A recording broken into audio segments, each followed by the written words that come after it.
तर नमस्कार तुम्हा सगळ्यांना पुन्हा एकदा आणि thank you for joining this session. तर सर्वप्रथम थँक यू. आपण अ,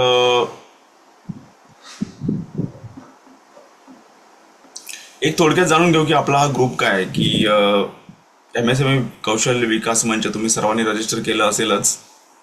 आणि याचं महत्त्व यासाठी आहे की आपल्या माजी विद्यार्थी यांच्या वतीने हा एक उपक्रम सुरू झालेला आहे काही दिवसापूर्वी.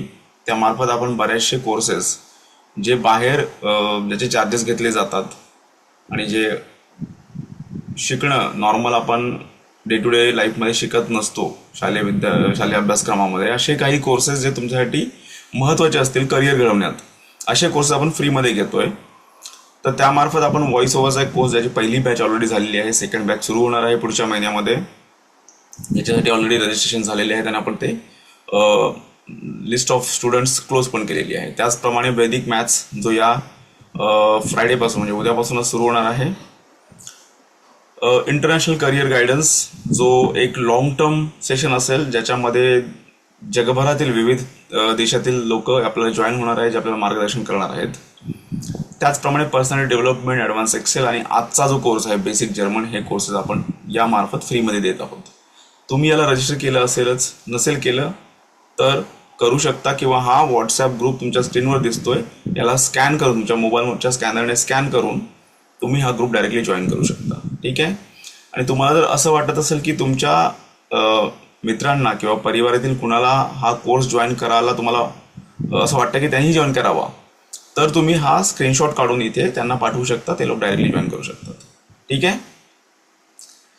ओके, मग आपण तयार आहोत. तर आता आपला पहिल्या पाठला सुरुवात करण्याआधी तर सर्वप्रथम सर्वांना एक सिंपल क्वेश्चन, आपण पुढे जायच्या आधी एक गंमत म्हणून सर्वांना इथे चॅट विंडो दिसते, तर त्या झूमच्या चॅट विंडोमध्ये जाऊन तुम्हाला एकूण किती भाषा बोलता येतात आपल्या देशातल्या. ओके, असं नाही की इंटरनॅशनल भाषा, आपल्या देशातल्या किती भाषा बोलता येतात. अगदी मराठीचे व्हेरियंट असतात, जसं काही मालवणी, कोकणी, अहिरणी, हे मराठीचे व्हेरियंट आहेत बरोबर. अशा भाषाही तुम्ही काउंट करू शकता. आणि आपण बघूया आपल्या ग्रुपमध्ये आज जे जॉईन झाले 10-15 जण, 11 जण जॉईन झाले टोटल, तर यापैकी कुणाला किती जास्तीत जास्त भाषा आहेत आपण बघूया. ओके, सर्वप्रथम आलेलं आहे चार भाषा. Wow, wonderful. नंबर लिहा, फक्त भाषांची नावं लिहायची गरज नाही, नंबर लिहा. दक्षित मर्चंडे 4 भाषा. अरे वा, छान. 4 भाषा. आणि 615 नंबर कोण आहे त्यांचं तुमचं नाव सांगा, म्हणजे तुम्हाला नावाने मी हाक मारू शकतो. निलेश सालपे, सुनील कदम, 4 भाषा.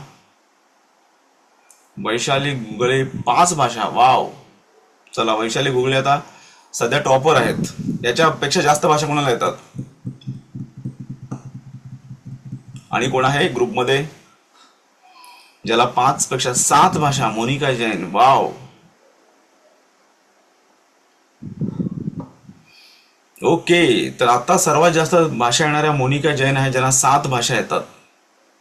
तर मोनिकाजी, तुम्ही सांगू शकता कोणकोणत्या भाषा येतात तुम्हाला? तुम्ही चॅट मध्ये टाकू शकता टाईप करून आता नावं. आधी यासाठीच नावं नको म्हटलं मी, की आपल्याला ते सरप्राईज राहू द्या. तर तुम्हाला एकूण किती, ज्या 7 भाषा येतात त्या कोणकोणत्या येतात तुम्ही सांगू शकता?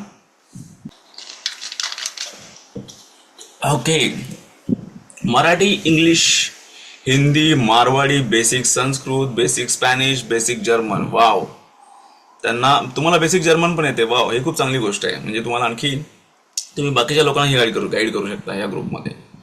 छान, खूपच छान. तर तुम्ही लक्षात घ्या की भाषा शिकणं आणि भाषांची माहिती असणं खूप गरजेचं असतं. याची सुरुवात आपण सुरुवातीला आपण यासाठीच विचारलं की काही लोकांना ऑलमोस्ट 10 किंवा 12 भाषा सुद्धा येत असतात. तर भाषा शिकणं हे लहानपणीच महत्त्वाचं असतं. आणि आता यासाठी ते महत्त्वाचं झालेलं आहे की बऱ्याच जणांना इंग्लिश ही एकमेव इंटरनॅशनल भाषा यायची, पण युरोपमधल्या बऱ्याच देशामध्ये आणि इतर देशांमध्ये जसं चायनामध्ये किंवा जपानमध्ये पण बरेचसे करिअर ऑपॉर्च्युनिटीज असतात. पण आपल्याला तिथली भाषा येत नसल्यामुळे आपल्याला तिथे अडचण होते जायला, बरोबर. कारण जरी इंग्लिश ही कार्याची भाषा किंवा ऑफिशियल लँग्वेज, असे आपल्या देशामध्ये पण आपण ऑफिशियल लँग्वेज म्हणून इंग्लिश वापरतो, आणि बोलतो सुद्धा. तसंच बाहेरच्या देशामध्ये ऑफिशियल लँग्वेज जरी इंग्लिश वापरली जात असली तरी त्यांची ती जी लोकल भाषा असते, नेटिव्ह लँग्वेज ज्याला म्हणतात, ती बोलणं जास्त प्रिफर केलं जातं. त्यामुळं त्या देशातली भाषा, उदाहरणार्थ तुम्ही जर्मनीमध्ये असाल तर जर्मन, फ्रान्समध्ये असाल तर फ्रेंच, इटलीमध्ये असाल तर इटालियन, स्पेनमध्ये किंवा इतर स्पॅनिश, बऱ्याचशा स्पॅनिश बोलणारे देश आहेत त्यामध्ये असाल तर स्पॅनिश बोलणं आवश्यक असतं.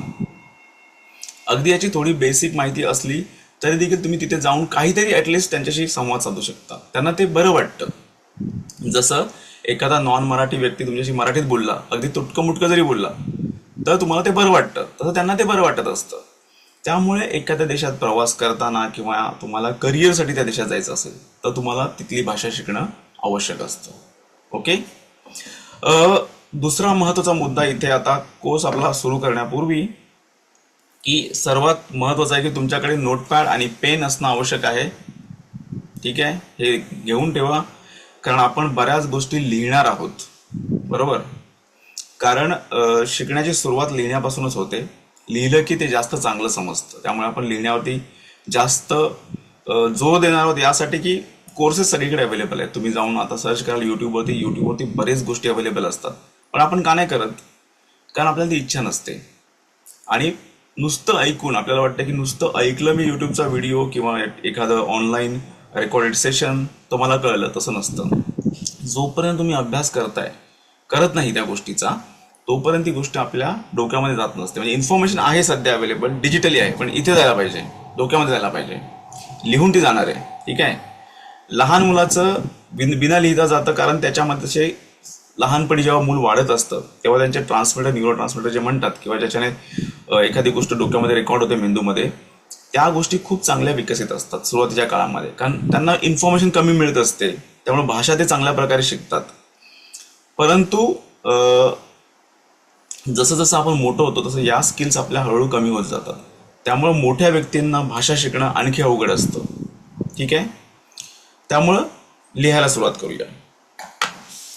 ओके. आणि तुम्ही कधीही प्रश्न विचारू शकता किंवा चॅट बॉक्समध्ये तुमचे प्रश्न टाकू शकता. इव्हन कोणत्याही टॉपिकवरती, आपल्याला स्क्रीनवरती जे तुम्हाला टॉपिक दिसत आहेत, या कोणत्याही टॉपिकवर तुम्हाला काही प्रश्न आला तर तुम्ही तिथे टाकू शकता. आणि तुम्हाला बोलायचं सुद्धा आहे, त्यामुळे येस, रेडी राहा. Just take update before to start. Okay Vijay. Okay. Actually एक पर्सननी जॉईन केलेलं, पण त्याचा नंबर होता 61547. मी तेच विचारणार होतो त्याला की त्याचं नाव काय आहे, पण आय सी की तो लेफ्ट झालेला आहे. ठीक आहे, आपण कंटिन्यू करू शकतो.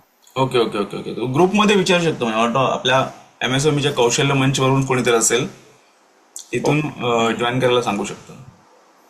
Okay sir. Okay okay. तर आपण सर्वप्रथम आपण बघूया की भाषा, जसं आधी सांगितलं, एवढ्या सगळ्या भाषा आहेत आपल्या जगामध्ये. या इव्हन भारतामध्येच बऱ्याचशा भाषा आहेत, ते आपण बघणार आहोत. पण भाषेची सुरुवात का आणि कशी झाली? तर सुरुवातीला जेव्हा माणसाची उत्क्रांती होत होती त्यावेळेस उत्क्रांती होत असताना तुम्हाला माहिती आहे की मानवाचे, म्हणजे आपले जे बंधू म्हणू शकतो आपण, असे बरेचसे माणसाचे व्हेरियंट या पृथ्वी तलावर होते. जसे होमो इरेक्टस, निएंडरथल्स, असे बरेचसे होते. त्यापैकी एक आपण आहोत होमो सेपियन्स. बरोबर. मग बाकीच्या बऱ्याचशा ज्या जाती होत्या मानवाच्या, त्या आपल्याशी स्ट्रॉंग देखील होत्या, बुद्धिमान देखील असू शकतात. ते काही प्रूव्ह होऊ शकलं नाही का, ते आता अस्तित्वात नाही आहेत. पण होमोसेपियन्स यांच्यामध्ये जी वेगळी गोष्ट होती ती म्हणजे संवाद साधण्याची कला, की आपण खूप चांगल्या प्रकारे मेसेज एकमेकांना पास करू शकत होतो एका विशिष्ट भाषेमध्ये, जी त्यावेळेस अस्तित्वात असेल. आणि त्यातल्या त्यात इतर प्राण्यांपेक्षा आपण भाषा बोलण्यामध्ये अधिक चांगले होतो, हे तुम्हाला माहीतच आहे. म्हणजे एखाद्या जंगलामध्ये जर प्राणी एकमेकांना सांगायचं असेल, त्यांना काही माहिती द्यायची असतील, तर ते एका विशिष्ट आवाजाने देतील. याचा अर्थ असतो की एखादं संकट आलं की ते लोक सतर्क होतात. परत ते लोक सांगतील की संकट गेलं, ते सतर्क होतील किंवा रिलॅक्स होतील आता. पण माणूस सांगू शकतो की बाबा आता या जंगलामध्ये एक हिंस्त्र प्रकारचा सिंह आलेला आहे, जो आपल्याला खाऊ शकतो आणि तो भुकेला वाटतोय. याचा अर्थ जी मानवाची तिथे जमात असेल ती लगेच सावध होणार आणि ऍक्शन घेणार जी रिक्वायर्ड असेल त्याकडे. मग यामुळे माणसाची प्रगती झाली आणि आता त्या त्या जगातल्या त्या त्या क्षेत्रामध्ये किंवा त्या त्या रिजन्समध्ये, देशांमध्ये, महाराष्ट्रात, इतर भागांमध्ये एवढ्या एवढ्या मराठीच्या व्हेरिएशन्स आहेत, तुम्ही बघितलं असेल. अशा भाषांचा विकास झाला आणि माणसाची उत्क्रांती मागचं कारणही तेच समजलं जातं की भाषा माणसाला खूप चांगल्या प्रकारे बोलता येत होती. ठीक आहे. मग जेव्हा लेखनाची सुरुवात झाली आजपासून 5,000 वर्षापूर्वी, आपण सुरुवातीला दगडांवरती लिहायला सुरुवात केली, मग हळूहळू पानांवरती म्हणजे झाडांच्या पानांवरती लिहायला सुरुवात केली आणि हळूहळू मग ते जेव्हा कागदाचा इन्व्हेन्शन झालं आणि शाईचं इन्व्हेन्शन झालं तेव्हा आपण लिहायला सुरुवात केली. जगातल्या सगळ्यात ज्या जुन्या भाषा आहेत त्यापैकी सुमेरियन, संस्कृत, प्राकृत आणि इजिप्शियन भाषा यांना मानलं जातं आणि तमिळ सुद्धा. ठीक आहे. आणि तुम्ही बघू शकाल किती वेगवेगळ्या प्रकारच्या स्क्रिप्ट आहेत जगामध्ये, भाषा लिहिण्याच्या किती वेगवेगळ्या पद्धती अवेलेबल आहेत. बरोबर. तर अशा प्रकारे भाषांचा विकास झाला आणि त्या पद्धतीने जगभरात त्या भाषा पसरल्या सुद्धा. तुम्ही आता स्क्रीनवरती बघत असाल की भारतामध्ये एक लँग्वेज फॅमिली ज्याला म्हणतो आपण इंडो आर्यन लँग्वेज फॅमिली बोलतो, म्हणजे इंडो इराणियन, ज्याला आर्यन किंवा इराणियन असं म्हटलं जातं. हा एक इंडो युरोपियन लँग्वेज फॅमिलीचा भाग आहे जो आपण आता बघणारच आहोत खाली. तर त्या मोस्टली 75% ज्या आपल्या भाषा आहेत त्या इंडो आर्यन या कुटुंबातून येतात. 20% भारतातल्या भाषा ह्या द्रविड कुटुंबातून येतात, म्हणजे मल्याळम, तमिळ किंवा मग तेलुगू, कन्नड या त्या पद्धतीने त्या कॅटेगरीमध्ये येतात. आणि इतर उरलेल्या भाषा आहेत ज्या अनकॅटेगराइज आहेत. बरोबर. आपल्या देशामध्ये टोटल 22 अधिकृत भाषा आहेत ज्या बोलल्या जातात, तसं मराठी, बंगाली, गुजराती किंवा आता आपण साऊथ इंडियन भाषा ज्या बोललो त्यापैकी. आणि त्यामध्ये सुद्धा 19,500 म्हणजे ऑलमोस्ट 20,000 भाषा बोलीभाषा आहेत ज्या अधिकृत नसल्या तरी आपण सहज बोलतो. फॉर एक्झाम्पल मालवणी, अहिरणी किंवा इतर ज्या महाराष्ट्राच्या इतर भागातल्या भाषा आहेत, तसेच मध्य प्रदेश, उत्तर प्रदेश, अवधी, खडी बोली, मैथिली ह्या हिंदीच्या ज्या व्हेरियंट्स आहेत, अशा सर्व पकडून ऑलमोस्ट 19,500 भाषा भारतामध्ये बोलल्या जातात. ठीक आहे. मग तुम्हाला लक्षात येईलच की आपल्या देशामध्येच किती प्रकारच्या भाषा अवेलेबल आहेत.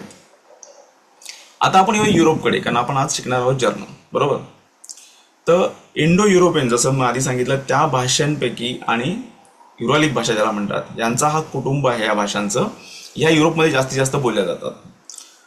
टोटल 24 भाषा आहेत युरोपमध्ये. म्हणजे लक्षात घ्या तुम्ही, आता जर तुम्ही वरच्याशी कम्पेअर कराल तर आपल्या अख्ख्या देशामध्ये 22 अधिकृत भाषा आहेत आणि युरोपमध्ये, अख्ख्या युरोपमध्ये 24 अधिकृत भाषा आहेत.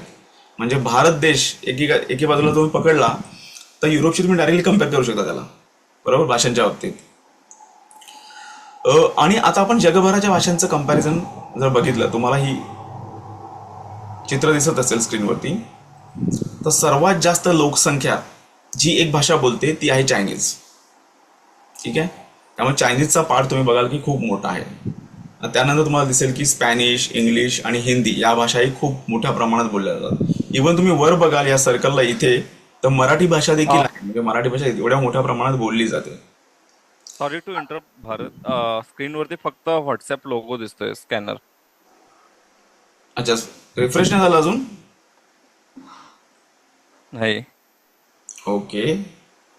इतर कोणाला व्हॉट्सअप लोगो दिसायचा की सर्वांना चित्र दिसत होतं, जरा सांगाल? चित्र दिसत होतं. चित्र अच्छा. युरोपचं चित्र दिसत होतं तुम्ही. चित्र दिसतंय Bharat. Okay okay. No problem. मी पुन्हा एकदा शेअर करतो, काही प्रॉब्लेम नाही. आपण पुन्हा शेअर करूया. काही ज्यांना दिसत विजेचं नेटवर्क कमी असेल. हा, may be screen refresh. Possible आहे. राईट. आता सर्वांना दिसतंय. एकदा फक्त तुम्ही थम्सअप केला किंवा ओके जर लिहिलं चॅट विंडोमध्ये तर मला कळून जाईल. ठीक आहे. ओके. Perfect perfect. तर तुम्ही चित्रामध्ये बघत असाल की आपल्या भारतातल्या बऱ्याचशा भाषा या मोठ्या प्रमाणात बोलल्या जातात. जसं की मराठी तुम्हाला चित्रात दिसतंय, इथे तेलुगू दिसतंय, तमिळ दिसतंय. बरोबर. म्हणजे आपल्या भाषा. आणि उर्दू ही भारतीय भाषा आहे. बरोबर. उर्दूचा बरेच जण गैरसमज करतात, पण उर्दू ही पूर्णतः भारतात डेव्हलप झालेली भाषा आहे. त्यामुळे भारतीय भाषाही तेवढ्याच महत्वाच्या आहेत. आणि तुम्ही बघाल तर मग इथे जर्मन आहे. ओके. जर्मन शिकणं का महत्वाचं आहे? कारण जर्मनी, तुम्ही जर कधी जाऊन वेबसाईटवर सर्च कराल, गुगलवर सर्च कराल, तुम्ही जर्मनी हा युरोपमधला सर्वात जास्त डेव्हलप देश आहे, की सर्वात जास्त ज्याची GDP आहे. आणि सध्या तिथली बरीचशी लोकसंख्या ही वृद्ध झाल्यामुळे तिथे बऱ्याचशा ऑपॉर्च्युनिटीज अवेलेबल आहेत. ठीक आहे. इव्हन मागच्या वर्षी तुम्ही ऐकलं असेल की महाराष्ट्र गव्हर्नमेंटने जर्मन गव्हर्नमेंट सोबत एक कोलॅबरेशन केलेलं, ज्याच्या थ्रू ते बऱ्याचशा लोकांना जर्मन शिकून स्किल्ड जॉब, जसं मेकॅनिकल जॉब्स आहेत, इलेक्ट्रिशियनचे जॉब आहेत किंवा प्लंबरचे जॉब आहेत, अशा जॉबसाठी जर्मनीमध्ये पाठवणार आहेत. ओके. इथपर्यंत काय कुणाला प्रश्न असतील तर कृपया चॅट बॉक्समध्ये सांगा. आज आपण पुढच्या भागामध्ये जाऊ.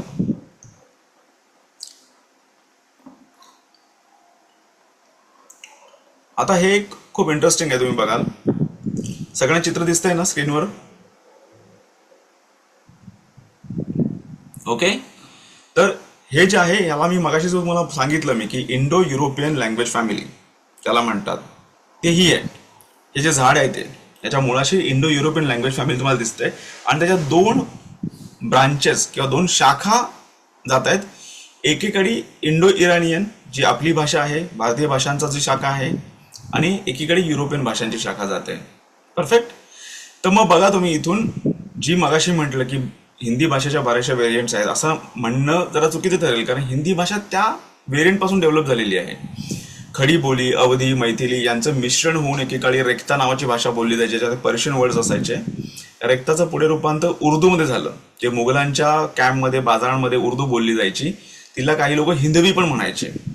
आणि मग जेव्हा इंग्रज आले तेव्हा त्यांनी जेव्हा भाषांचं कॅटेगरायझेशन चालू केलं तेव्हा हिंदीमध्ये बरेचसे संस्कृत शब्द ऍड करून हिंदी ही भाषा डेव्हलप केली गेली आणि त्याच्यामध्ये साहित्य लिहिलं गेलं.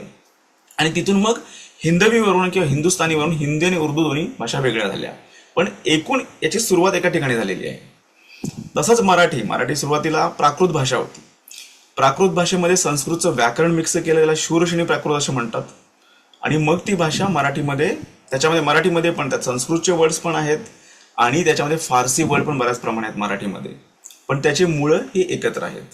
आता आपण येऊया युरोपियन भाषांकडे. तुम्ही बघा युरोपियन भाषांचे मेनली 3 भाग होतात. स्लॅविक भाषा, ज्या मोस्टली रशियन, युक्रेनियन, स्लॅविक किंवा पोलिश हे जे प्रदेश आहेत पूर्वेकडे, युरोपच्या पूर्वेकडे जे भाग असतील, देश आहेत, त्यांच्यामध्ये ह्या स्लॅविक भाषा जास्त प्रमाणात बोलल्या जातात. आणि मग तुम्हाला ही ब्रांच दिसते जर्मनिक भाषांची, ज्याच्यातून इंग्लिश आणि जर्मन डेव्हलप झाल्या.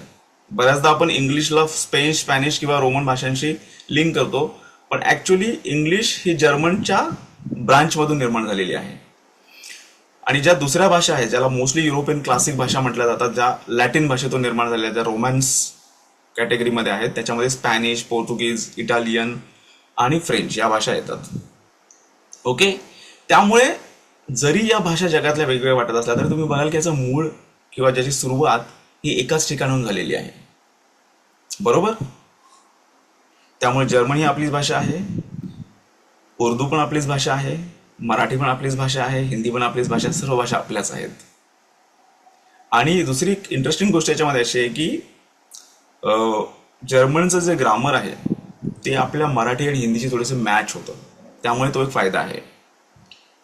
दुसरी गोष्ट, जर्मनमध्ये जसं मराठीसारखं जसं लिहिलंय तसं बोलायचं असतं. हे एक आपल्याला खूप चांगली गोष्ट आहे आपल्यासाठी, कारण आपण जसं लिहितो मराठी तसंच बोलतो.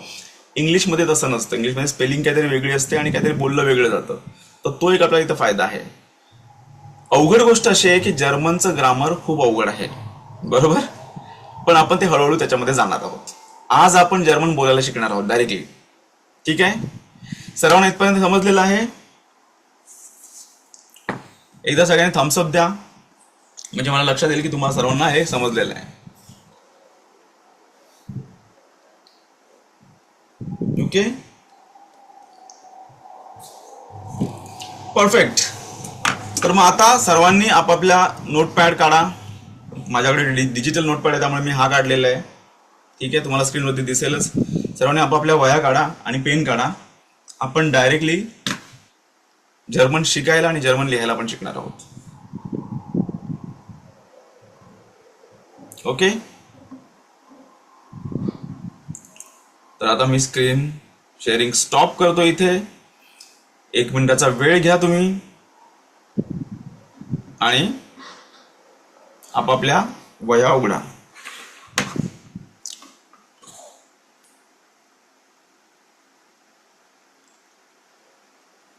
रेडी झालात की मला सांगा, कारण काही लोकांनी, मला माहिती आहे, वह्या आणि नोटबुक रेडी नसतील ठेवले, त्यामुळे त्यांना आपण जरा वेळ देऊ.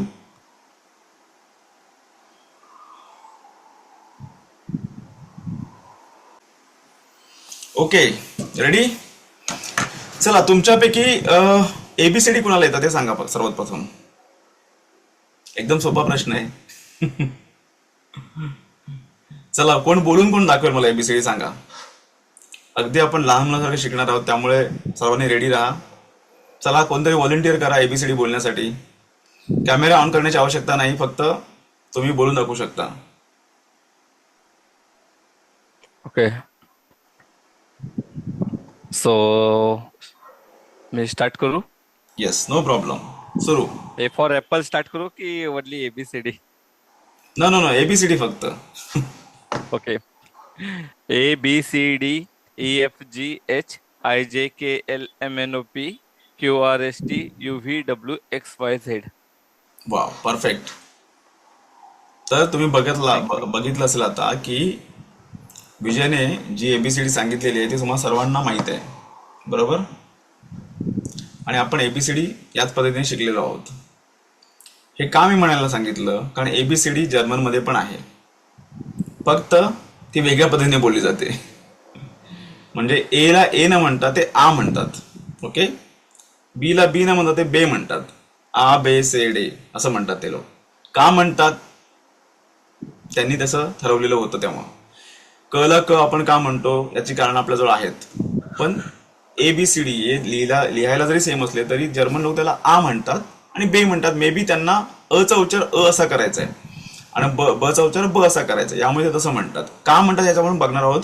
एबीसीडी 1 बाय 1 आपण बघणार आहोत आज, आणि आपण त्यानुसार तुम्हाला लक्षात येईल की ते तसं का म्हणतात, याचं कारण तुमच्या लक्षात येईल. ठीक आहे, एक मिनिट, मी जरा स्क्रीन शेअर करतोय माझी दुसरी, मग आपण लिहायला सुरुवात करूया. तुम्हाला स्क्रीन दिसते सर्वांना?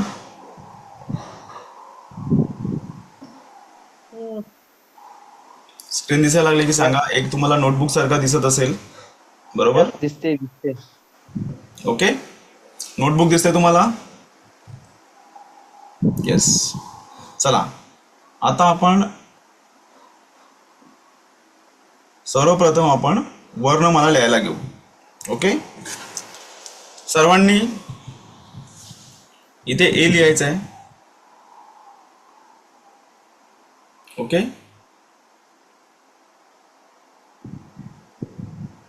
ए किंवा आ आपण याला म्हणू.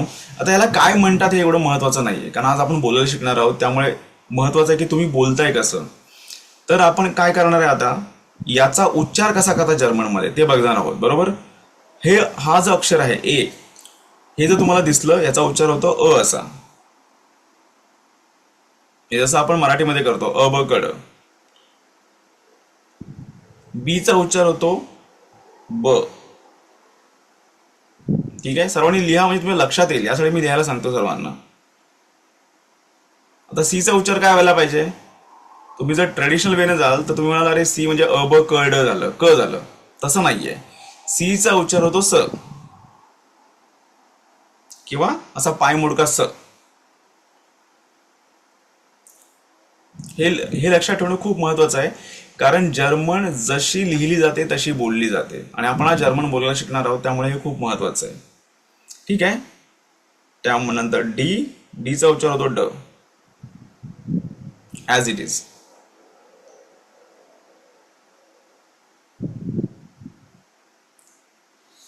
Okay, A B C D, नंतर आहे ई.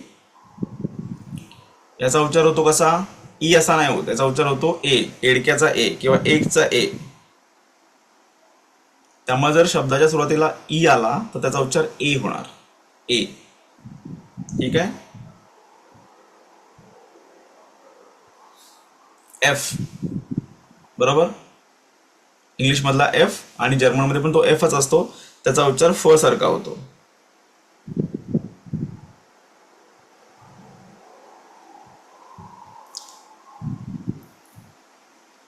लिहिलेत पण सर्वांनी? नंतर आहे जी, याला जर्मनमध्ये गे म्हणतात. ABCD AF गे, याचा उच्चार होतो ग सारखा. याचा उच्चार ज सारखा मुळीच होत नाही. जेव्हा जेव्हा तुम्हाला जी दिसेल त्याचा उच्चार ग होणार आहे, कारण त्याला जर्मनमध्ये गच म्हटलं जातं, गे म्हटलं जातं. ठीक आहे.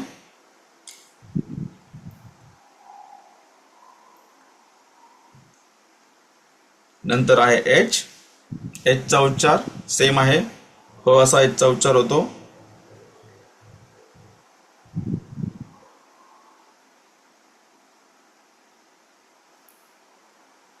नंतर आहे आय.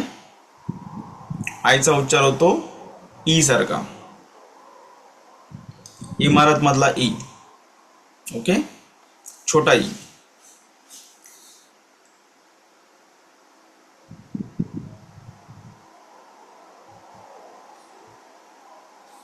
आता इथे थोड्याशा, इथून पुढे गोष्टी थोड्याशा बदलतात, थोड्याशा वेगळ्या होतात.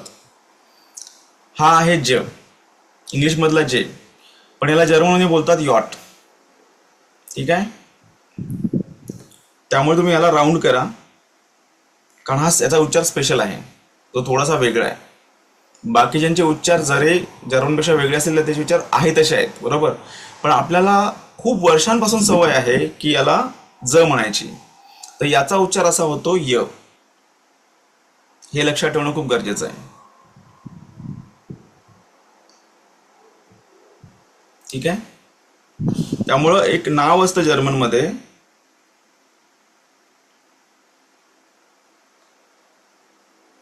JONAS. याचा मला कोणी प्रोनाउन्सिएशन करून दाखवेल, उच्चार करून दाखवेल? विजय. योन्स. योनास. योनास. NAS चा उच्चार आधीच आहे तसाच राहिला, नास. येस. आणि जेचा उच्चार झाला य, त्यामध्ये योनास असेल. परफेक्ट. तर हा डिफरन्स आहे. तर जे जे शब्द किंवा जे जे मुळाक्षर असे वेगळे आहेत त्याला आपण सर्कल करणार आहोत, स्पेशल उच्चार. ठीक आहे. आता आपण या बाजूला जाऊया. इथपर्यंत कोणाला काय प्रॉब्लेम आहे कृपया सांगा, कारण मी दुसऱ्या स्क्रीनवरती असल्यामुळे मला चॅट बॉक्स दिसत नाहीये. कोणी काय प्रश्न वगैरे विचारलेत का?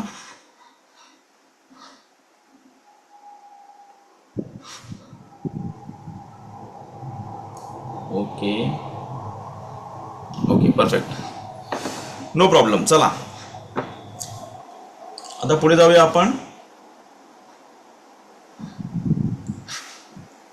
मी एक काम करतो, मी झूमची विंडो इकडे घेतो, म्हणजे मला थोडं बघायला बरं पडेल. ओके, इथपर्यंत ओके आहे.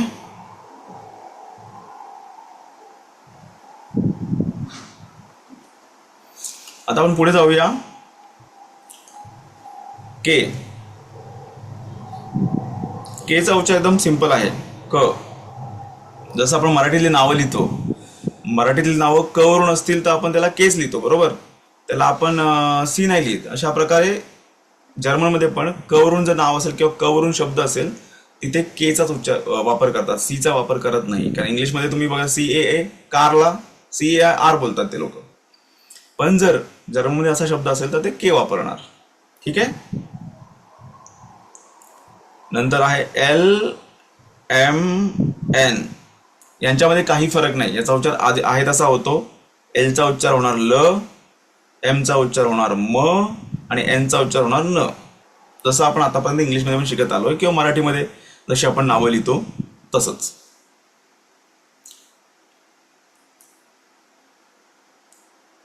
ओचा उच्चार ओ होतो. त्यामुळे आता हा जो जोनास शब्द आहे, ही मगाशी मुद्दाम ओचा उच्चार तुम्हाला सांगितला नाही. जोनास जो शब्द आहे त्याचा उच्चार जोनास असा होणार, जॉ नाही होणार. कारण इंग्लिशमध्ये ओ असेल तर ऑ असा उच्चार पण करतो, बरोबर. इथे तसं नाहीये. ओ असेल तर त्याचा उच्चार ओच होणार, जोनास. ठीक आहे. त्यामुळे ऍज इट इज उच्चार करायचा आहे. योनास. हा, योनास, सॉरी, योनास. थँक्यू. योनास असा उच्चार होणार आहे. आता ओ पर्यंत आलो आपण. पी क्यू यांचा उच्चार पण ॲज इट इज आहे. पीचा उच्चार प होईल आणि क्यूचा उच्चार हे आपण जरा आता मी असा लिहितो जसं आपण करतो नॉर्मली जसा इंग्लिशमध्ये क्यू सारखा. पण आपण जेव्हा ते शब्द येतील क्यू वाले तेव्हा आपण त्याला एक्झॅक्टली मी समजावण्याचा प्रयत्न करेन की त्याचा उच्चार कसा होतो. पण स्पेशल उच्चार नाही याचा, त्यामुळे तुम्ही ॲज इट इज लिहू शकता. ठीक आहे. आरचा उच्चार र होतो, पण थोडासा मी याला डॅश डॅशला र करेन कारण जर्मन र थोडासा वेगळा आहे. ते तुम्हाला मी समजावून सांगेन व्यवस्थित. तो थोडासा असा घशातून आहे, गर्र कसारखा, गर्र कसे करतात तसं. त्यामुळं हा जो शब्द आहे मॉर्निंगसाठी आपण इथे लिहूया.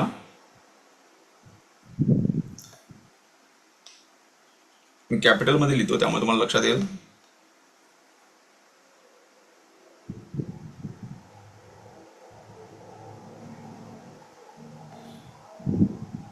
आता मराठीचं आपण बोलतो मॉर्गन बोलवून, मॉर्गन एकदम ठसका देऊन.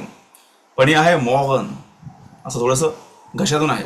मॉर्गन, गुडन मॉर्गन असं बोलतात ते. थोडा त्रास होईल सुरुवातीला तुम्हाला बोलायला, पण वेगळा र आहे. जेव्हा तो मध्ये येतो दोन शब्दांच्या तेव्हा तो मॉर्गन असा होतो. ठीक आहे. र पर्यंत क्लिअर आहे. कृपया प्रश्न विचारा, कारण ही खूप बेसिक गोष्ट आहे जर्मन वाचण्यासाठी आणि बोलण्यासाठी. त्यामुळे प्लीज प्रश्न विचारा. तुम्हाला काय कळलं नसेल तर प्रश्न विचारा. र पर्यंत क्लिअर आहे तुम्हा सर्वांना. इथे पण थोडस आपला विशेष उच्चार आहे. तर स चा उच्चार बऱ्याचदा स सारखा होतो, पण मेनली याचा उच्चार होतो ज सारखा. ज, जो जडवाला ज आहे मराठीतला, जगण्याचा ज तस, आणि स सारखा सुद्धा होतो. तर हे लक्षात ठेवा. त्यामुळे हा जो शब्द आहे SIE म्हणजे ती किंवा ते होतो, याचा उच्चार सी करतील लोक. तसं नाही, त्याचा उच्चार झी आहे. आपण पुढे जाऊन बघणारच आहोत. त्यामुळे स चा उच्चार दोन पद्धतीने होतो. कधी कधी स सारखाही होतो आणि ज सारखाही होतो.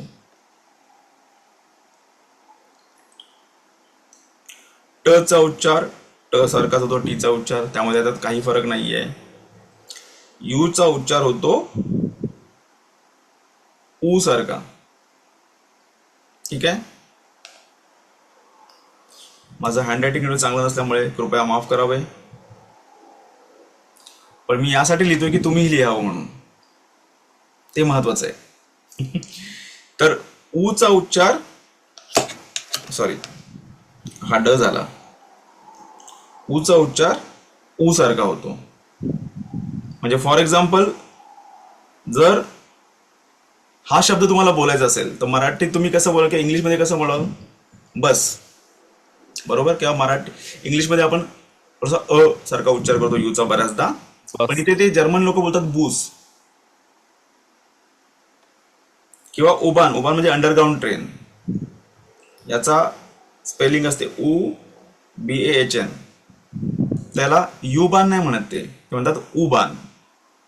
त्यामुळे यूचा उच्चार ऊ सारखा होतो, जसा मराठी नावांमध्ये आपण यूज करतो, कुमार, कुशल, कुसुम, तसा ऊ.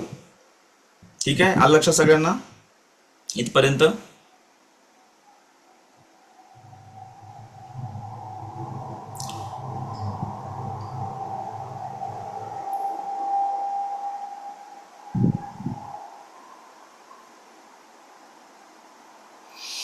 ओके. तर आता उरले जे चार आहेत, VWXY आणि Z, बरोबर. तर इथे सुरुवातीला मी Z लिहितो. झेडचा उच्चार सेम स सारखा होतो आणि कधी कधी ज सारखा होतो. तर फॉर एक्झाम्पल बऱ्याचदा एक शब्द येतो ZENTRUM. तर आपण इंग्लिशमध्ये बोलतो झेंट्रूम बोलू, पण हे आहे सेंट्रूम म्हणजे सेंटर जर्मनमध्ये. तर त्याचा बऱ्याचदा उच्चार स सारखा होतो झेडचा, हे लक्षात ठेवा. त्यामुळे मी इथे स्पेशली लिहिलेलं आहे त्याला. ठीक आहे.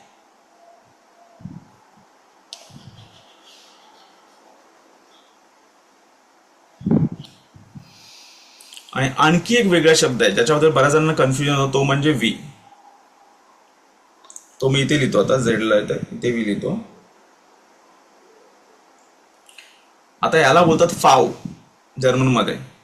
याचा उच्चार होतो फ सारखा पुन्हा एकदा, आणि डब्ल्यूचा उच्चार होतो व सारखा. हे कळणं खूप गरजेचं आहे. तुम्ही जर्मन ब्रँडचं नाव ऐकलं असेल,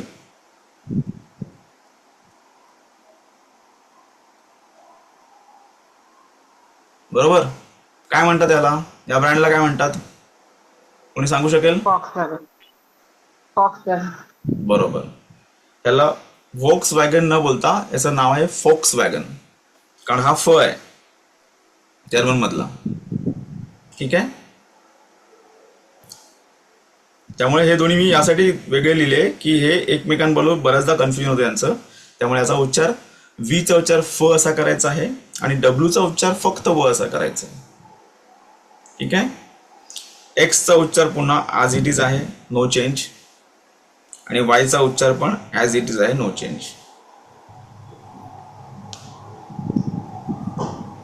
तर एक्स चा उच्चार आहे स सारखा असा एक्स, आणि वाय चा उच्चार जसा येतो तो व्हेरी होतो बऱ्याचदा, ॲज पर त्याचा युसेज व्हेरी होतो. पण आपण जसा इंग्लिशमध्ये यूज करतो तसं करू आपण, आय किंवा ई सारखा,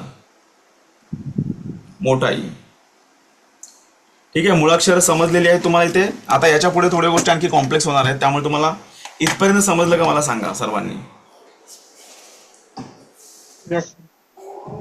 ओके.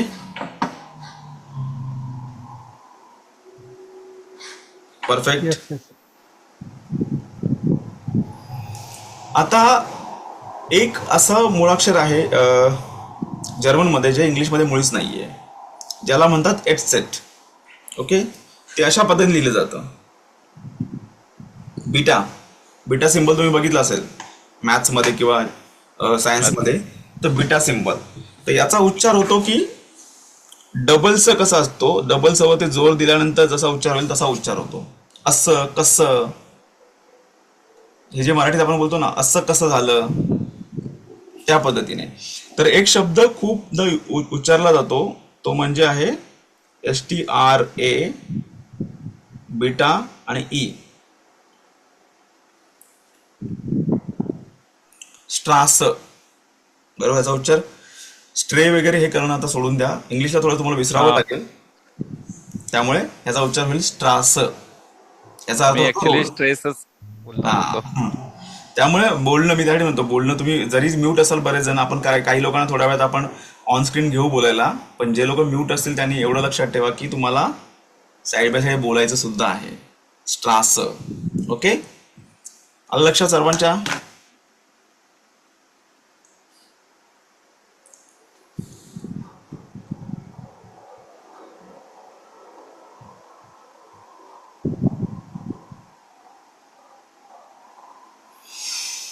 ठीक आहे. तर हा जो ई येतो शेवटी, आता स्ट्रास लिहिल्यामुळे मी तो एक पार्ट पण क्लिअर करतो. हा जो ई शेवटी येतो याचा उच्चार ना अ असा होतो, कसं, असं कसं. त्यामुळे जर तुम्हाला कुठल्याही शब्दा शेवटी ई आला त्याचा उच्चार अ असा होणार. म्हणजे फॉर एक्झाम्पल DANKE, काय होईल याचा उच्चार, कोणी सांगू शकेल? डांक. डांक. डांक. मराठी सारखं बोलायचं आपल्याला, डांक. डांक. ओके. असं डांक, ते लोक असेच म्हणतात जर्मन. आपल्याला थोडं वेगळं वाटतं कारण आपल्याला इंग्लिश थोडीशी वेगळ्या पद्धतीने बोलायची सवय आहे, पण जर्मन लोक अशा पद्धतीनेच बोलतात. दुसरं आहे BITTE. कसा होईल याचा उच्चार, कोणी सांगू शकेल? Bitter. बरोबर, बिटर. तर ई जेव्हा येईल शेवटी त्याचा उच्चार होणार अ असा. हे थोडक्यात मी ते लिहितो, पस, कस, डांक,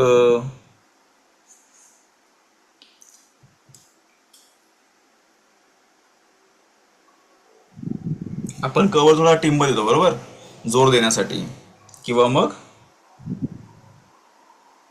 बिट. ठीक आहे. डांके, बिटे, स्ट्रासे असं नाही म्हणायचं आहे. तो फक्त त्यांचा जोर आहे शब्दाच्या शेवटी. ई म्हणजे स्ट्रास, डांक, बिट.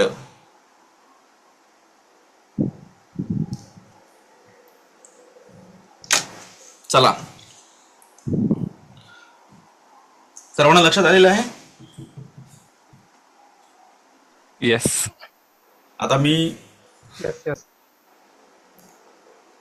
कुणीतरी व्हॉलंटिअर करा पुढचे शब्दांचे उच्चार करण्यासाठी. कोण करतंय? स्वतःहून कोण पुढे येत आहे?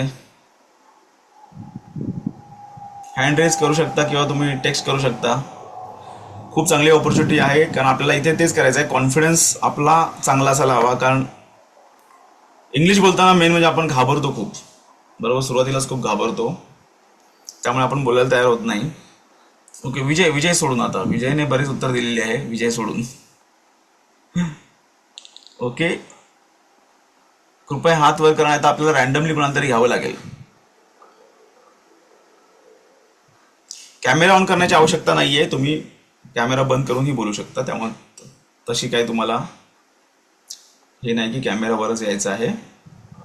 ओके, दिलीप.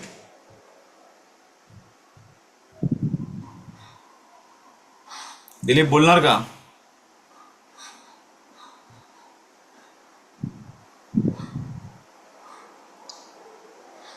आय थिंक तो ट्रॅव्हलिंग मध्ये. Okay okay okay okay okay, no problem no problem. आपण आता रॅन्डमली जाऊ.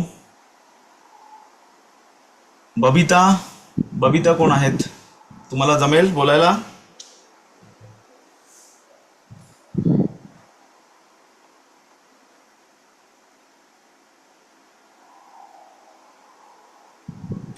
भरत, माझ्या मते एक एक शब्द प्रत्येकाला रॅन्डमली देऊन आपण येस, चेक करूया. चालेल. चला, हा शब्द बोलून दाखवा. KOMME. कोण बोलून दाखवेल? Comma. कोम, बरोबर, परफेक्ट.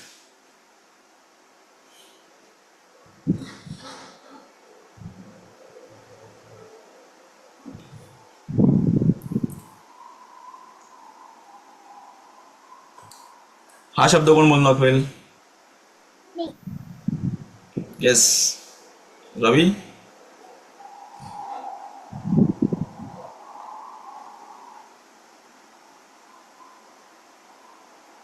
याचा उच्चार असेल बिन, BIN, बिन. ओके, तर तुम्हाला लक्षात येईल की लोक बोलायला घाबरतात, उच्चार करायला घाबरतात, कारण आपण इंग्लिशमधून खूप घाबरलेलो आहोत बऱ्याचशा गोष्टींसाठी. त्यामुळे आपल्याला हे भीती वाटत असते. पण जर्मन बोलताना घाबरायची गरज नाही, कारण जर्मन उच्चार हे आपल्या मराठीसारखेच असतात. आणि मेन म्हणजे आपल्याला वाटतं अरे माझा ॲक्सेंट असा आहे, मी आता कसं बोलू, मग मला पॉश बोलावं लागेल. जसं इंग्लिश ॲक्सेंट आपण ऐकत असतो की मेट्रोपॉलिटन सिटीमध्ये थोडेसे स्लँग बोलतात, थोडं पॉश पद्धतीने बोलतात, किंवा ब्रिटिश लोक कसे बोलतात. पण जर्मन भाषेत तुम्हाला ते घाबरायची गरज नाही आहे, कारण तुम्हाला बोलता येणंच महत्त्वाचं आहे. विशेष म्हणजे जसं लिहिलंय तसं बोलायचं आहे, बरोबर. ते एक सोपं आहे की नाही. आणि डांक, स्ट्रास, बिट असे शब्द जे आपण मराठीत सहज वापरतो, त्यामुळे तुमच्या ॲक्सेंटची तुम्हाला बिलकुल लाज बाळगायची गरज नाही. भाषा बोलता येणं खूप महत्त्वाचं आहे. तुमचा ॲक्सेंट ॲज इट इज असावा. चायनीज लोक इंग्लिश बोलतात ते त्यांच्या ॲक्सेंटमध्ये बोलतात, बरोबर. आफ्रिकन लोक इंग्लिश बोलतात त्यांच्या ॲक्सेंटमध्ये बोलतात. प्रत्येकजण आपापला ॲक्सेंट वापरतो, आणि काय काय ॲक्सेंटला ते चांगलं म्हणतात इंग्लिश लोक. आपल्या भारतीयांमध्येच मला वाटतं हा जरा प्रॉब्लेम आहे की आपण त्यांचा ॲक्सेंट कॉपी करण्याचा प्रयत्न करतो, बरोबर. जेव्हा ते लोक मराठी किंवा हिंदी बोलतील बाहेरचे लोक, तेव्हा त्यांच्या ॲक्सेंटमध्ये बोलणार, त्यांना नाही जमणार, कारण आपली जीभ एका विशिष्ट पद्धतीने वळत असते. त्यामुळे बिलकुल घाबरू नका. आणि तुमची एक्सरसाइज हीच आहे की तुम्हाला हे सगळं बोलून रेकॉर्ड करायचं आहे आणि ते पाठवायचं आहे. तुम्हाला लिहून वगैरे काही पाठवायचं नाही. बोलू का सर? बोलू का सर? ट्राय करू. येस येस करा. सर तुम्ही जे लिहून दिलंय ते बोलायचे की जे अल्फाबेट्स आहेत ते बोलायचे? नाही नाही नाही, हे जे सगळं बोला, स्ट्रास पासून बिन पर्यंत. स्ट्रास, डांक, बिट, कोम, बिन. ओके. स्टार्टर, डंकन, बिटर, कोम, बी. Perfect perfect, thank you. तर तुम्हाला तेच घाबरायची काही आवश्यकता नाही इथे, आणि आपण सर्व मराठीच आहोत त्यामुळे आणखी घाबरायची गरज नाहीये. तर सर्वांनी कृपया बोलायची सुरुवात तयारी ठेवा आणि बोला मनातल्या मनात. जेव्हा तुम्ही लिहिताय तेव्हा बोलण्याचा प्रयत्न करा. ठीक आहे, जाऊया पुढच्या सेक्शनकडे आता आपण.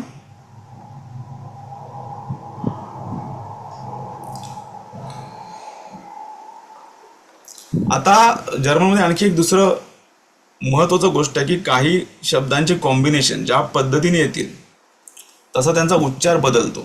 ठीक आहे, जसं आपण एक दोन गोष्टी इथे लिहायचा प्रयत्न करू. E I. ओके, जेव्हा ई आणि आय एकत्र येईल याचा उच्चार होतो आय. तर माय शब्दाला हे लोक असं लिहितात. काय होईल याचा उच्चार, कोणी सांगू शकेल? माइन. नाही, ई नाहीये, त्याचा उच्चार होता माइन फक्त. बरोबर आहे तुमचं, पण महत्वाचा जो आय उच्चार केलाय तो परफेक्ट केलेला आहे आणि एन असल्यामुळे त्याचा उच्चार होणार माइन. परफेक्ट. त्यामुळे जेव्हा जेव्हा ई आय येईल शब्दांच्या मध्ये तेव्हा त्याचा उच्चार होणार माइन किंवा आय असा उच्चार होणार. ठीक आहे, आता आपण ई आयचा उच्चार घेऊ. ई आयचा उच्चार दीर्घ ई सारखा होतो, आईवाला. ठीक आहे, त्यामुळे मगाशी मी एक शब्द तुम्हाला सांगितलेला झी, याच्यामध्ये ई आलेला आहे त्यामुळे याचा उच्चार होणार आहे झी, कारण स चा उच्चार ज सारखा होतो. बरोबर, त्यामुळे याचा उच्चार होणार असा झी. ज वाला, जीवनवाला नाही तर जगणेवाला, जी. ठीक आहे, त्यानंतर येतो ए आणि यू. याचा उच्चार कसा होतो, जसा मराठीत आपण करतो तसा सेम, आऊ.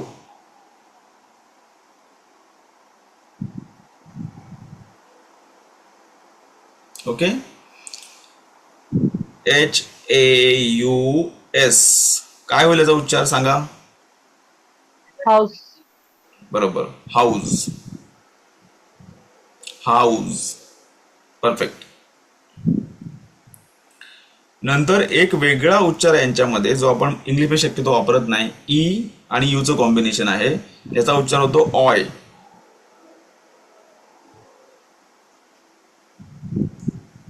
ठीक आहे, त्यामुळे तुम्ही बघाल की म्हणजे सुरुवातीला मी जेव्हा इथे आलेलो तेव्हा मला कन्फ्युजन व्हायचं, कारण ते हा जो शब्द आहे याला आपण युरो बोलतो. बरोबर, ही करन्सी आहे इकडची, पण हे लोक ऑयरो बोलतात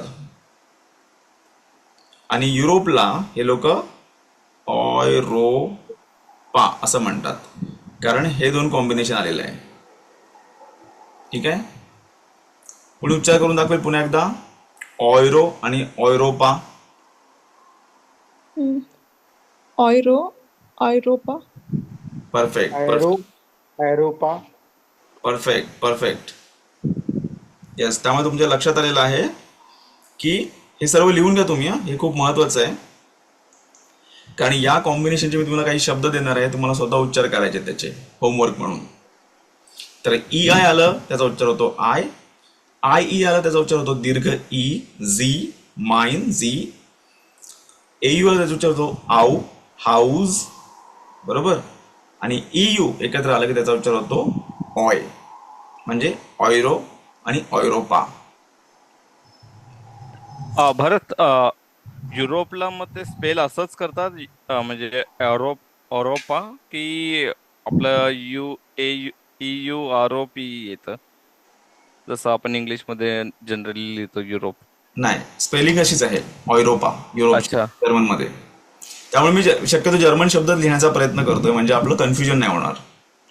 तुम्ही इंग्लिशमध्ये बोलाल तर युरोप आहे ते, आणि जर्मनमध्ये बोलाल तर ऑयरोपा आहे ते. ठीक आहे, इथपर्यंत कुणाला काही प्रश्न आहे? जरा मला मी चॅट बॉक्स इकडे घेतो, कुणाला काही प्रश्न असतील तर सांगा. म्हणजे बघा आता तुम्ही, आपण सुरुवात करून पाऊण तास झाला असेल ऑलमोस्ट, आणि तुम्ही बरेचसे शब्द बोलायला शिकला जर्मन मधले, बरोबर. तुम्ही माइन बोलताय, झी बोलताय, हाऊस बोलताय, ऑयुरोपा बोलताय, बिटर, डांक, स्ट्रास, बिन, असे बरेच शब्द आपण शिकलो. याचे अर्थ काय आहेत ते आपण बघणार आहोत. त्याचं महत्व एवढं नाहीये. मेन म्हणजे जी आपल्याला सवय आहे वर्षानुवर्षांची जी इंग्लिश बोलायची, ती आपल्याला थोडीशी तोडून त्यातून बाहेर यायचं आणि वेगळ्या प्रकारचे उच्चार करायचे आहेत. त्यामुळे आपण आता हे करत आहे, हे एक्सरसाइज करत आहे. ठीक आहे. चला, कोणाचे काही प्रश्न? ओके, सर्वांना समजलेलं आहे. Good good.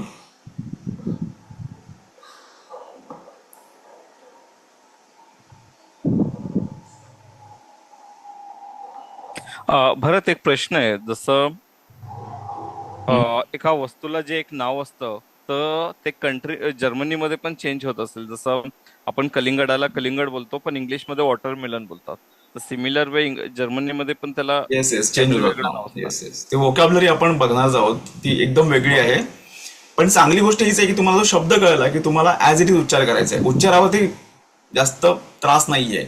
इंग्लिशमध्ये एक तर स्पेलिंग लक्षात ठेवावी लागते आणि उच्चार पण लक्षात ठेवावा लागतो, बरोबर.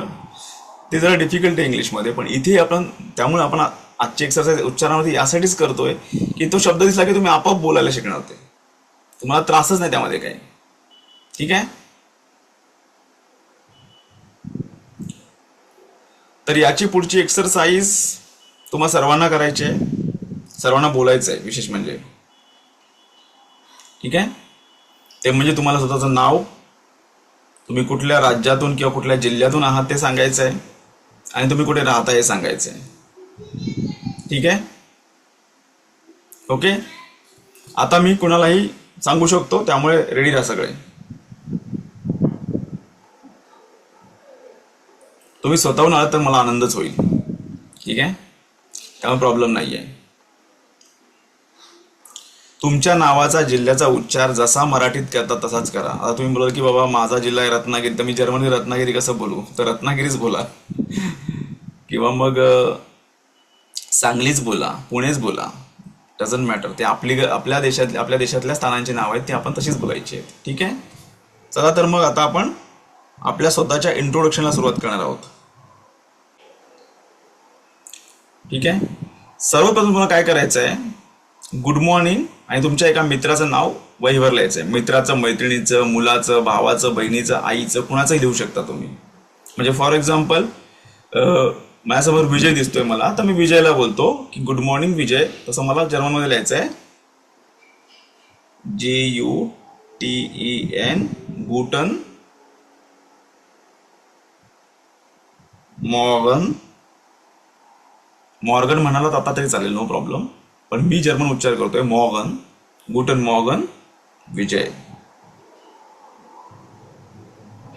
ओके. गुटन मॉर्गन विजय. आता मी माझं इंट्रोडक्शन करणार. सर्वांनी हे लिहिलंय, हे सगळ्यांचं सेम आहे गुटन मॉर्गन. तुम्हाला हे चेंज करायचं आहे फक्त. तुमच्या सोबत जो व्यक्ती बसला असेल किंवा तुमचा मित्र असेल, मैत्रीण असेल, आई, बहीण, भाऊ, जे तुम्हाला आवडती व्यक्ती आहे तुमच्या घरातली किंवा तुमच्या ओळखीतली, अशाचं नाव लिहायचं आहे. ठीक आहे. गुटन मॉर्गन विजय. मी विजयचं नाव लिहिलेलं आहे. नंतर मला स्वतःचं नाव सांगायचं आहे, बरोबर. तर स्वतःचं नाव सांगताना 2-3 प्रकारात, पण आपण सिम्पलेस्ट प्रकार आज घेणार आहोत. म्हणजे मी आहे भारत, तर ICH, CH चा उच्चार श असा होतो, त्यामुळे इश. तो मी ते लिहितो, का तुम्हाला ते थोडंसं अवघड, हे आपण शिकणारच आहोत परत, पण सध्यासाठी तुम्ही ते लिहून ठेवा. श, इशचा उच्चार श, CH चा उच्चार होता श, इश. बिन म्हणजे आहे, मी आहे. भारत, इथे तुमचं स्वतःचं नाव लिहायचं तुम्हाला. इश बिन भारत, इश बिन विजय, इश बिन बबिता, इश बिन दक्षत, इश बिन दिलीप, इश बिन मोनिका, इश बिन निलेश, इश बिन प्राची, इश बिन राहुल, इश बिन रवी, इश बिन ऊर्जा, इश बिन वैशाली. मी सर्वांचीच नावं घेतलेली आहेत, त्यामुळे तुम्हाला असं लिहायचं आहे सरळ सरळ. ओके. पण मनातल्या मनात बोला किंवा जोराने बोला. तुम्ही म्यूट आहात, तुम्ही घरात बोलू शकता, तुमच्या जोरात बोला. गुटन मॉर्गन विजय, इश बिन भारत. ओके, इथपर्यंत सर्वांचं झालेलं आहे.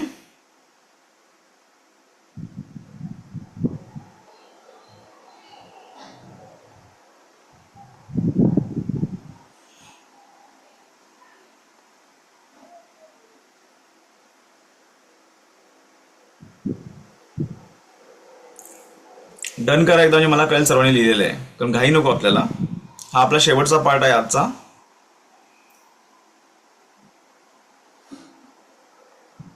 Okay, perfect perfect, good. ठीक आहे, आता तुम्हाला लिहायचं आहे की तुम्ही कुठून आहात. म्हणजे जर्मनीमध्ये ओळख देताना असा प्रकार आहे की मी आय एम फ्रॉम इंडिया बोलतो ना, असं I am from Ratnagiri, I am from Maharashtra. इथे तुम्हाला राज्याचं किंवा जिल्ह्याचं नाव लिहायचं आहे. तुम्ही महाराष्ट्रातलेच असाल सगळे तर जिल्ह्याचे नाव लिहा, ते बरं पडेल जास्त. जसं फॉर एक्झाम्पल माझा जिल्हा मी मूळतः आहे साताऱ्याचा, मी सातारा लिहितो इथे. ठीक आहे, तर मी लिहीन इश ॲज इट इज, जसं आहे तिथे, कोम हाऊस. कोम हाऊसचा असा अर्थ होतो की मी इथून आलो आहे, म्हणजे या देशातला आहे मी, किंवा या भागातला आहे. तर याचा मिनिंग सध्या तुम्ही तिथे जाऊ नका, फक्त बोलण्याचा प्रयत्न करा. इश कोम हाऊस सातारा. मुंबई लिहू नका जर तुम्ही मुंबईत असाल तर. मुंबई लिहिणं टाळा, कारण आपण पुढच्या भागात मुंबई लिहिणार आहोत पुढच्या ओळीमध्ये. म्हणजे बघा कसं झालं आता.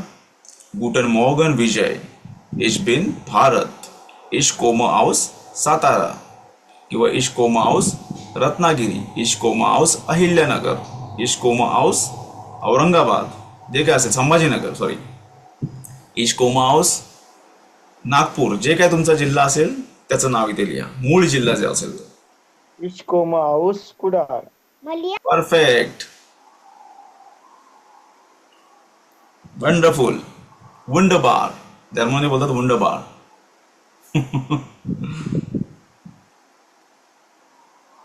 ठीक आहे, सर्वांनी लिहिलं. सर्वांनी पुन्हा एकदा थम्सअप करा, म्हणजे मला कळेल की सर्वांचं झालेलं आहे, मॅक्सिमम लोकांचं लिहून.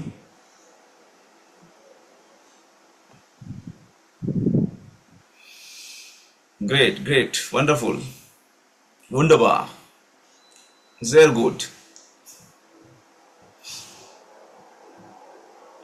कृपया हे लिहिणं टाळा, कारण मग ते बाकीच्या लोकांना दिसणार नाही. ठीक आहे, नेक्स्ट आपण बोलणार आहोत की आपण कुठे राहतो. ओके, म्हणजे मी राहतो, तुम्ही राहता मुंबईमध्ये, पण सर्वांनी मुंबई नाही लिहायचंय. तुम्ही त्या ठिकाणाचं नाव लिहा. म्हणजे मी राहतो ठाण्याला, मी राहतो डोंबिवलीला, मी राहतो कांदिवलीला, बोरिवलीला, किंवा क्रांतीनगरला, असं लिहिलं तरी चालेल, पण मुंबई कृपया लिहू नका, कारण मुंबईमध्ये सर्वांची उत्तर सेम असतील. बरोबर, मग तिथं त्याचं लिहितो कसं आपण. इश वोन, WHNE, इश वोन इन.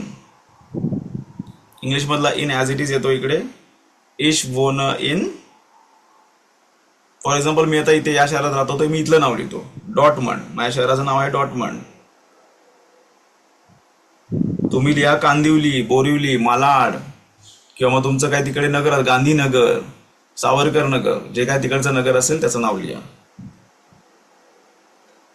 ओके,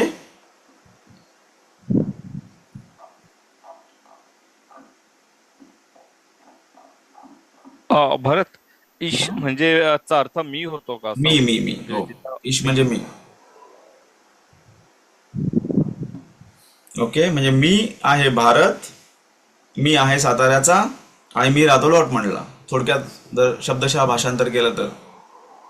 ठीक आहे, तर मग तुम्ही आता सर्वांनी आपण एकत्र, जर कोणी म्यूट असेल त्याने म्यूट मध्ये बोला, ज्याला कोणाला, तुम्हाला सगळ्यांना अनम्यूट असेल तर आपण एकत्र बोलूया. सर्वांनी अनम्यूट व्हा, माझ्या मते सगळ्यांचा आवाज येऊ द्या. सगळ्यांनी अनम्यूट व्हा, आपण एकत्र बोलूया, 4 वाक्य. तुम्ही जे लिहिले ते बोलायचंय, मी लिहिले ते मी बोलणार आहे. ठीक आहे. गुटन मॉर्गन विजय. गुटन मॉर्गन भारत. बिन रवींद्र. मॉर्गन भारत. इश्कोमे हाऊस रत्नागिरी. थांबा थांबा एक वन बाय वन सेकंड वाक्य आपण सगळे एकत्र बोलू, मग तिसऱ्या वाक्याला जाऊ. ओके. तर गुटन मॉर्गन विजय झालेला आहे. आता इश बिन भारत बोलायचं आहे. ठीक आहे. तर तुम्ही इश बिन जे काय तुम्ही लिहिलेलं आहे तुमची नावं, इश बिन भारत. आता तुम्ही बोला. इश बिन राहुल. अहमदनगर. वाव वाव, बघा तुम्ही सगळे जर्मन इश बिन विजय. परफेक्ट. इश कोम आऊस सातारा. आता तुम्ही बोला. इश कोमा आऊस रत्नागिरी. महाराष्ट्र. आऊस रत्नागिरी. अहिल्यानगर. रत्नागिरी. सगळे रत्नागिरी आहेत, इश्कोमा ठीक आहे. हाऊस नाशिक. अच्छा अच्छा, हा चला, वेगळं एक. बहुतेक लोक रत्नागिरीचे दिसत आहेत की मी रत्नागिरी म्हटलं म्हणून सगळ्यांनी रत्नागिरी लिहिलं असं तर नाही ना? नाही आम्ही रत्नागिरीवालेच आहेत. हा, मग नो प्रॉब्लेम. Perfect perfect. आता शेवटचं वाक्य की आपण कुठे राहतो. ठीक आहे. इश वोन इन डॉटमंड. आता तुम्ही तुमच्या शहराचं नाव सांगा. कांदिवली. अहिल्यानगर. इशवाना इन डुसलडॉर्फ. Wow, perfect. इन गोकुळनगर. छान छान छान, मस्तच. तर अशा प्रकारे तुम्ही आज जर्मन बोलायला शिकलेला आहात. मालाड. बरोबर.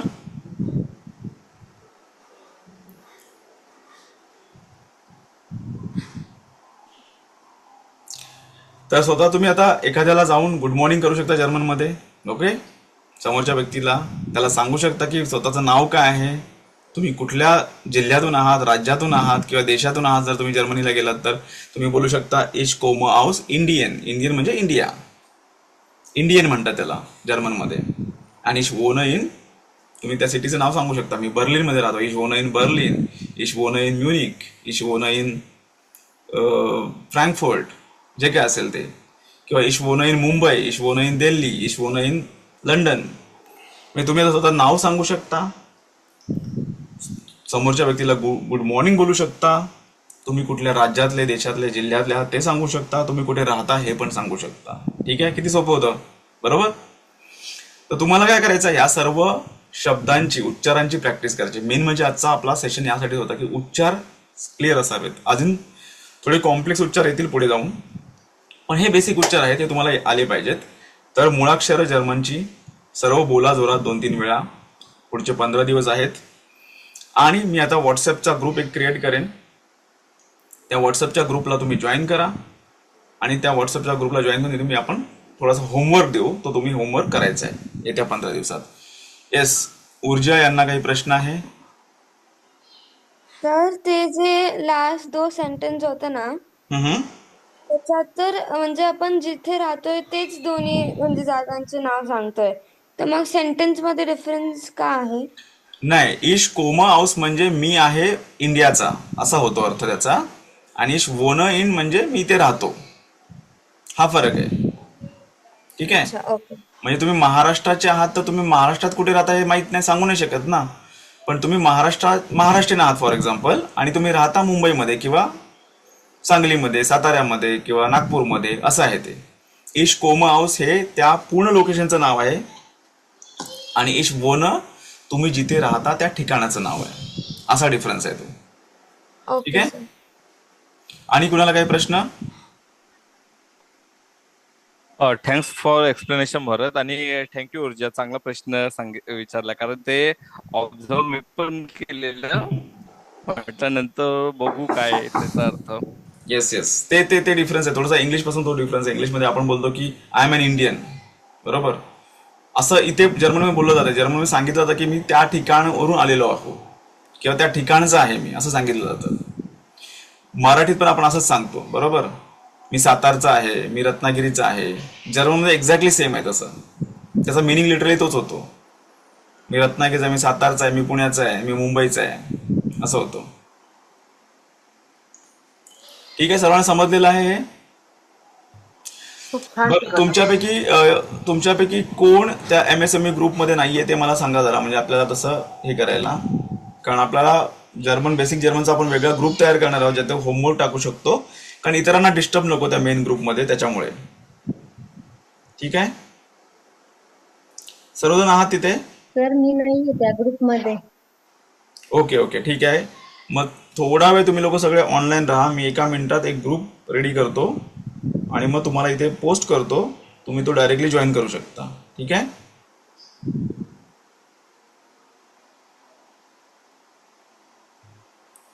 सध्या मी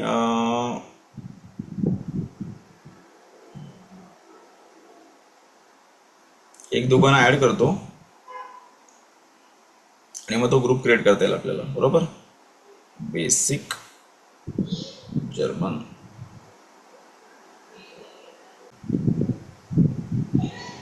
मी एक आपल्या कौशल्य विकास ग्रुपची लिंक इथे शेअर करतो. त्या ग्रुपमध्ये जे नाही आहेत तर त्यांनी तो ग्रुप जॉईन करा. म्हणजे हा, तो आपण ह्या ऑलरेडी course स्क्रीनशॉट, त्याची हे गरज नाही विजय, तो आपण स्क्रीनशॉट ऑलरेडी दिलेला आहे तिकडे. तर फक्त मी इथे आपला बेसिक जर्मनचा हे करतो. 1 minute.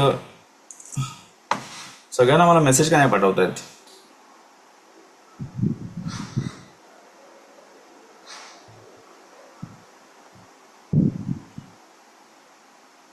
Meeting group chat. Okay okay, असं करावं लागेल. मध्ये वरती एव्हरीवनचा ऑप्शन आहे. तर तू स्पेसिफिक कोणाला चॅट केलं असेल तर हा, मला तो प्रॉब्लेम येतो. विजय, मी तुला हे सेंड करतो, तुला पोस्ट करता येतं का बघ जरा. हो ठीक आहे. चला